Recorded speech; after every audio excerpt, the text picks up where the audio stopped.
Salut à tous. Si vous aimez nos musiques, abonnez-vous à notre chaîne pour ne rien manquer. N'oubliez pas de liker et de partager avec vos amis. Votre soutien nous motive énormément et nous encourage à publier encore plus de super morceaux pour vous.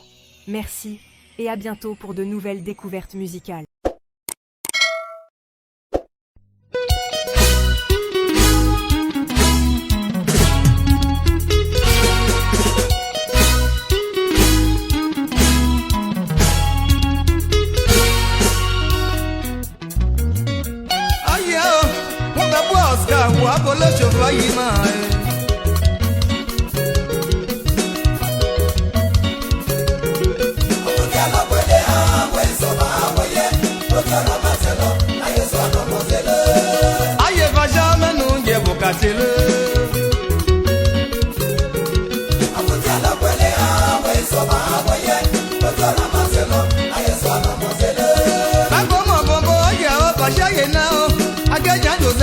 Baba e hatelo Oja pele awe so ma apoye Ojo na maselo aye so no mosele Akun Joseph wazo bagile bo ma mote Anegbo agba betine woto e Oja pele awe so ma apoye Ojo na maselo aye so no mosele Aye so ba no mosele Ano mosele Aye ano mosele ye Ojo na maselo han lobo Epe di so ba ju ayize Yes, Papa Mulega.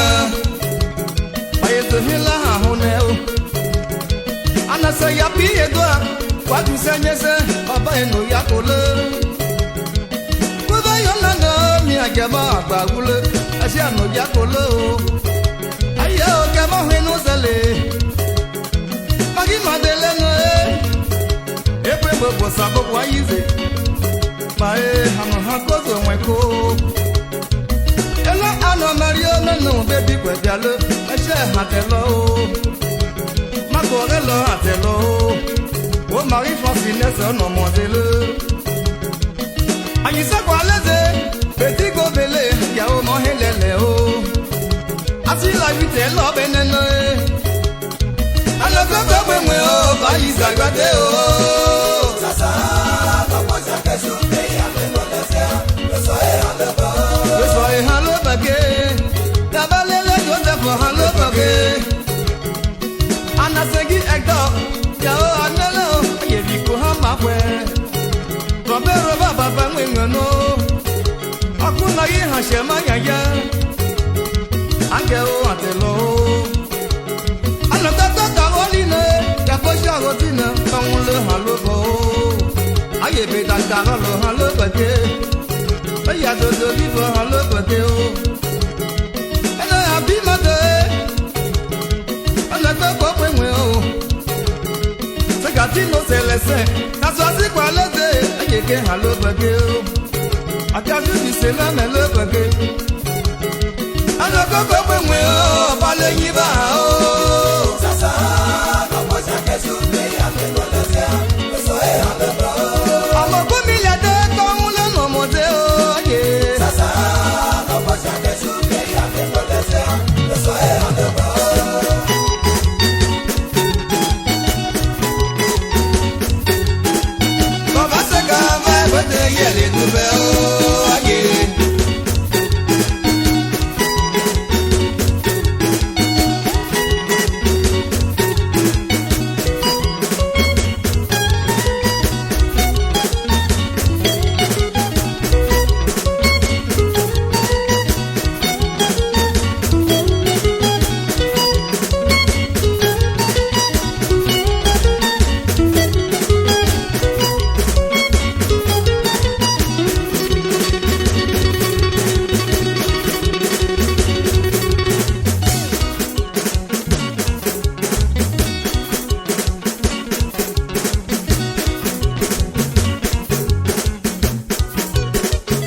veut ton sommeil, il y a dit le.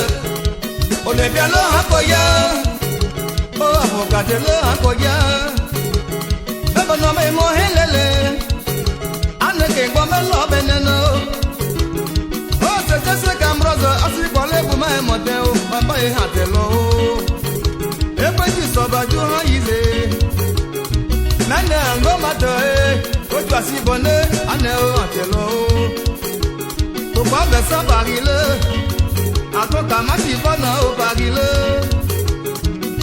Abe amane, ya o sebe o motelo han le bege.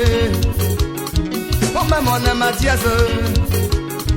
On a coco bemwe o, pale nyiba o. Sasa, papa jake soupe ya le kolese, eso e alebo. Oye la ya sabu, inada shidi ego. Sasa, papa jake soupe ya le kolese, eso e alebo. So I am the boy.